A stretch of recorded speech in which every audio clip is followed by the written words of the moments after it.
Hello. So we have been given this country, Kenya, and we are to make this country a first world country.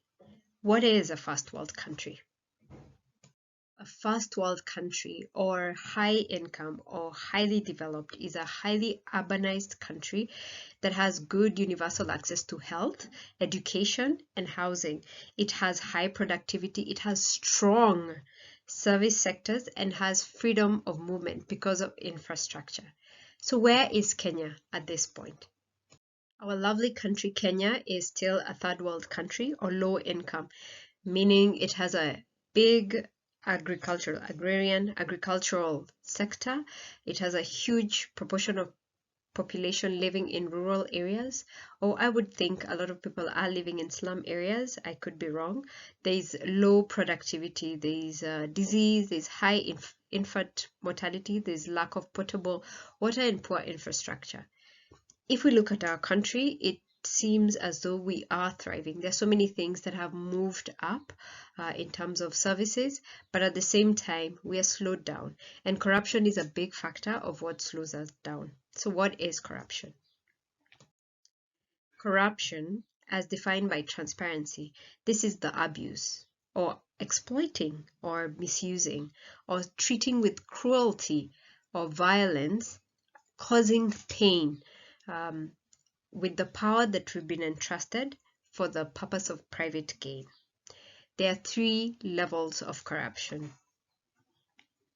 There is grand corruption. This is where you have a high level or position in government, and so you use that position to distort policies. That means you change plans and actions towards an issue, or you distort the central functioning of a state so that certain leaders can benefit at the expense of public good.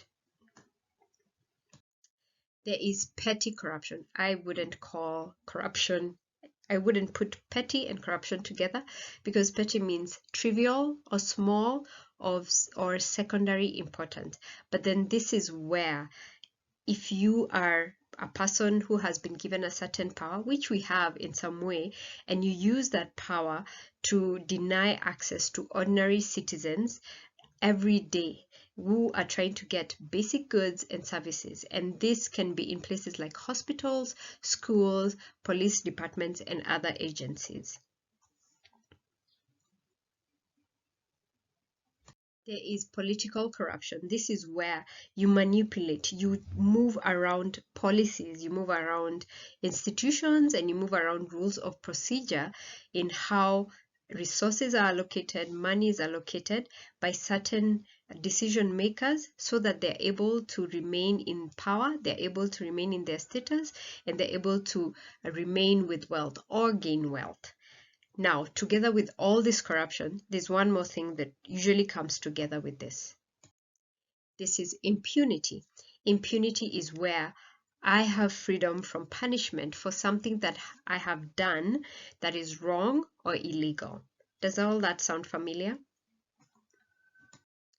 So where are we right now as Kenya, our dear Kenya? So there are three ways I'm going to give where we are able to know how Kenya is doing. The first is people working in government. There are people in the government who are loyal, who are dedicated, and show care to the work that they do. And they do it well and thoroughly, and they work towards providing great services for people living in Kenya. There are those in the limelight, and there are those who are not. And we can be able to see some of the work through the government websites and through social media. There is work that we also may never get to see.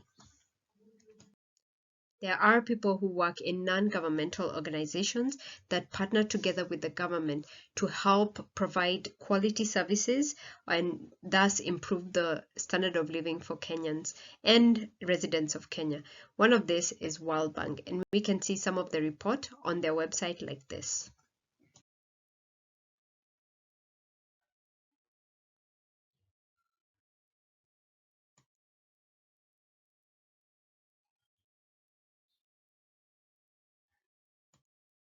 And then we have the media, which most of us are familiar with, which you see through television, you see through radio, and mostly newspaper, among others. And you're able to see what is happening with the government and how the services are being provided for.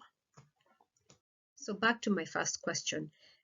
What is holding us back from being the first world country, even when there seems to be progress and yet there's also corruption? I would propose one thing. Could it be our culture? What is culture? Culture is a way of life. This is how what we take in as information, what we put our trust in, and then how that comes out in behavior. It is how we view things, our way of thinking, our values, our morals, and how we pass that along to the next generation.